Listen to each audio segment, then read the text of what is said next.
Welcome dear students. Today in this video lecture we are going to discuss about the propagations of pressure waves in compressible fluid and how it is depends on the Mach number. So when any disturbance is created in compressible fluid, the pressure waves are propagated in all the direction with the velocity of sound. The nature of propagations of pressure waves depends on the Mach number of a projectile. So here we consider one projectile and the different cases of Mach number. So let we start with the case number 1. In case number 1 we discuss that the velocity of object is 0, means velocity of a projectile is 0. It is stationary at one point. So we get the concentric circles for the propagations of waves which is moving at the sound velocity because our objects is steady at the one point.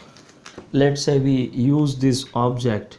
So here one projectile is there and the waves are propagated and projectile is at stationary, means the velocity of object is 0 and the disturbance which is created which is moves with a velocity of sound in all the directions. So we get the different types of concentric spheres or circle in the diagram.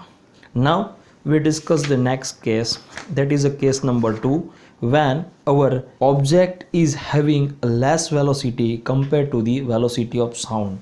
So here the Mach is less than 1. So let we consider the Mach is 1 by 2.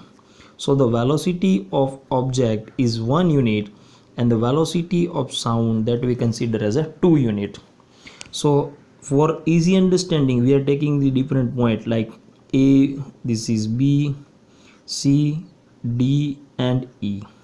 So our projectile is moving in these directions from A to E. So when the projectile is at A, it generates certain waves of disturbances which is moving higher velocity, means 2 times of velocity is there for the sound compared to the velocity of the object.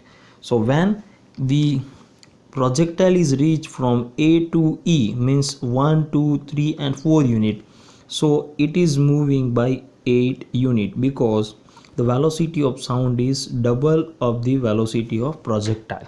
Similarly, when the projectile is at B, it moves to E, it requires 1, 2 and 3 times, so it is a 3 unit. So the propagations of waves is the 6 unit. Similarly, from here C to E, it requires a 2 unit, so it moves a 4 unit. Here it is 1 unit, it requires a 2 unit. So in this way we get the disturbances or the propagations of pressure waves for the subsonic flow. So in subsonic flow, on one side we have concentric region, on other side we have there is disturbance have a certain gaps. So this kind of propagation regimes we observed when our projectile is moving with lower velocity compared to the velocity of sound. Now we going for the next case, that is the case when the Mach number is 1. So object velocity as well as the velocity of sound is same. So again we take the points, that is A, B, C, D and E. So let's say the object is at point A and it is move 4 unit. So similarly the velocity of sound and velocity of projectile is same. So as the projectile is moving from A to E, the sound or the disturbance is also move from A to E, which is a 4 unit. So it is having a 4 unit of the radius, it is a 4 unit and A to E is also 4 unit. Now from B, the projectile is reached to the E, it requires 1, 2 and 3 units of time. Similarly, pressure wave is also having the radius of 3 units. And from C to E it is the 2 units, so it has also the 2 units. So this radius is 2 unit. Here it is 1, so it is 1. So we get this kind of the regimes for pressure disturbances in the case of sonic flow. If our observer is lies over here, it cannot be able to hear any disturbance sound from the projectile. So this is called as a zone of silence, and this is called as zone of action. So let me write, this is a zone of action and this is called as a zone of silence.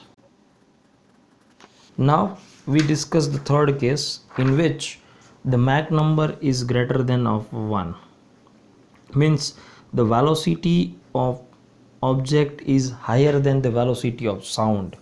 So let's say again we consider the point that A, B, then C, D and E.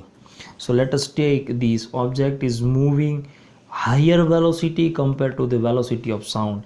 So suppose it is at A and it propagates a certain waves which is moving with a velocity of sound. So if it is reached from 1 A to E, it has a 4 unit, so the sound wave is only traveling half of that, because we consider the Mach number is 2, so it is travel only the half. So it is A to E, projectile is travel from A to E, the wave is travel from only A to C. Similarly at B to E there is a 3 unit, so it is only travel the half of that, means 1.5, so it is reached near or the middle of C to E point. Similarly, projectile is moving from C to E, that is a 2 unit. The velocity of sound is half of that, so it is only travel from C to D. Projectile is moving from D to E, it is the 1 unit, so the velocity of sound is half of that, so it is travel only the middle portions of D and E.